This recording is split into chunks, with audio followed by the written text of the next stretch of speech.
Have you noticed straight away how young comedians are looking these days? I was 65 in March.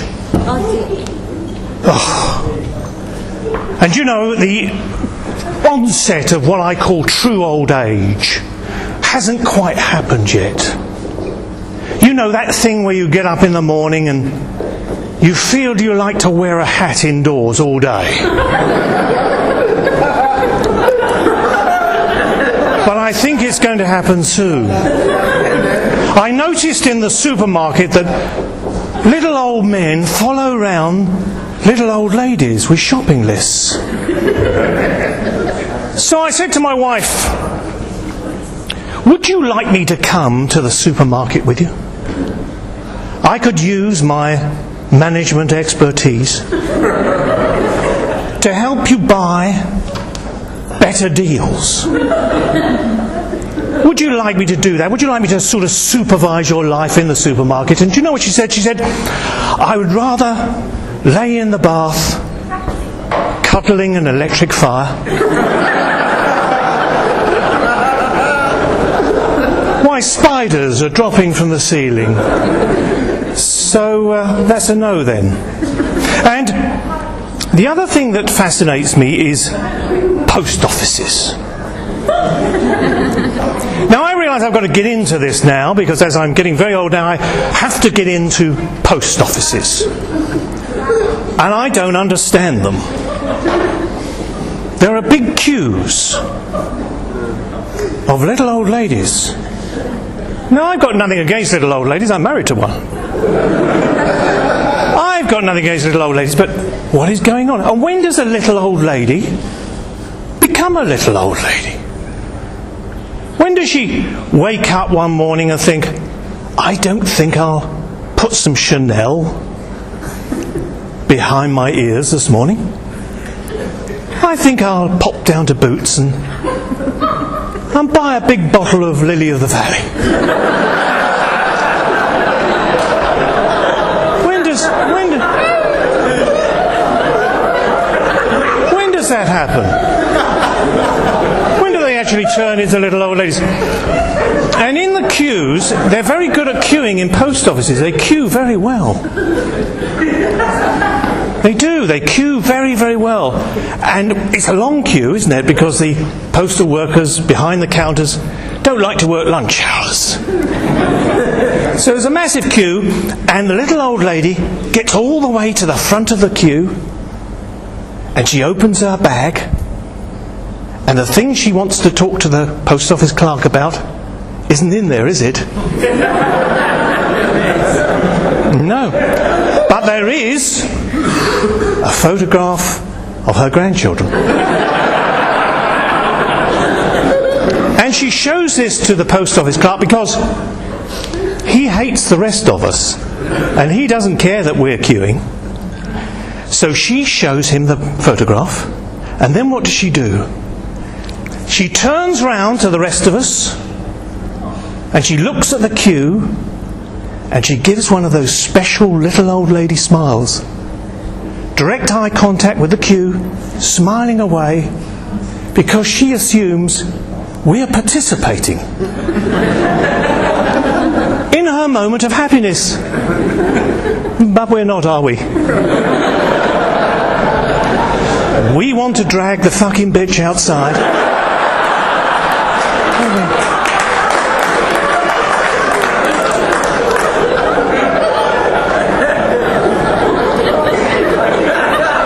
We do.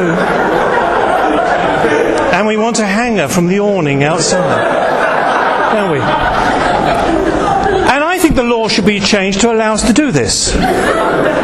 Because I think it would be a wonderful incentive to other little old ladies that go to that shop, to that post office I should say, not to go in unless you've got your package with you.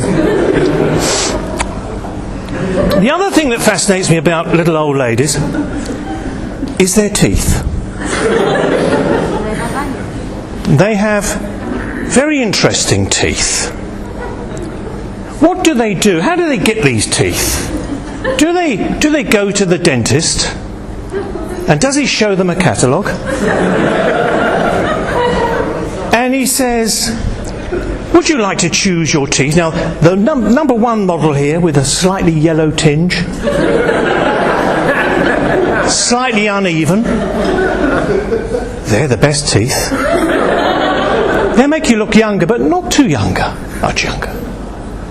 Or would you like this one, this set with a few gaps, a little bit uneven? She says, no, I don't want any of those. And out of her famous handbag, she gets a copy of Hello magazine. And she opens it to a picture of a smiling Tom Cruise. And she says, I'll have a set like that.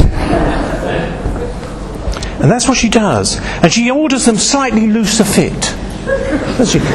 Because she believes that she looks more interesting if they're moving about a bit.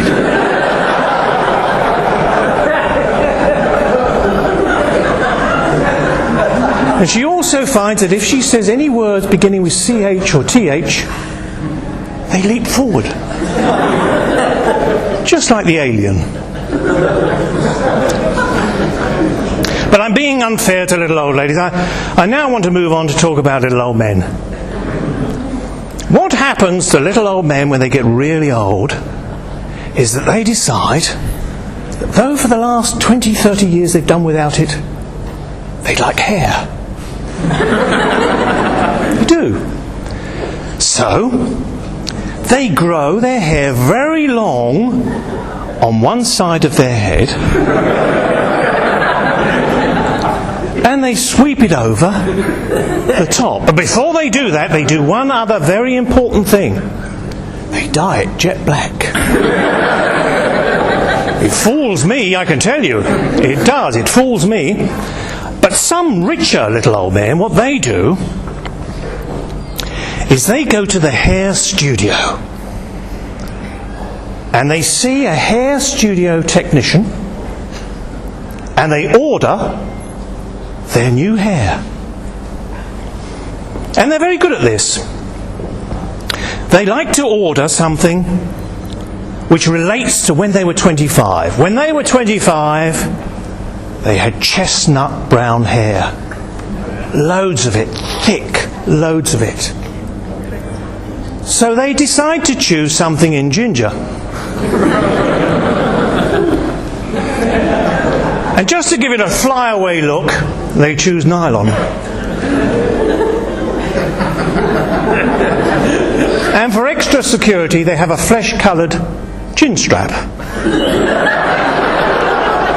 which is extremely attractive. And they also like a natural hairline that begins at the top of their eyebrows, don't they, ladies and gentlemen? So how does this work? They go into the bank, they want to complain to the bank manager about some anomalies on their bank statement, and they're standing there in their ginger wig, flesh-coloured chin strap, natural hairline just above their eyebrows. It's not going to work, is it? They've got the wife with them, teeth are moving.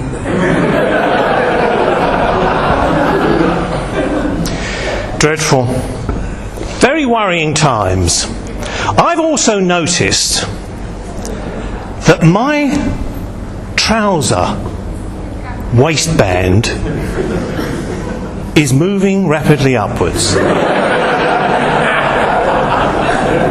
the last 12 months it's gone up. Yes, indeed. And he's not that old either. And it's gone up about 3 inches. I've worked out that by the time I'm 75, I'll have to unzip my fly to blow my nose. Which is a bit of a worry.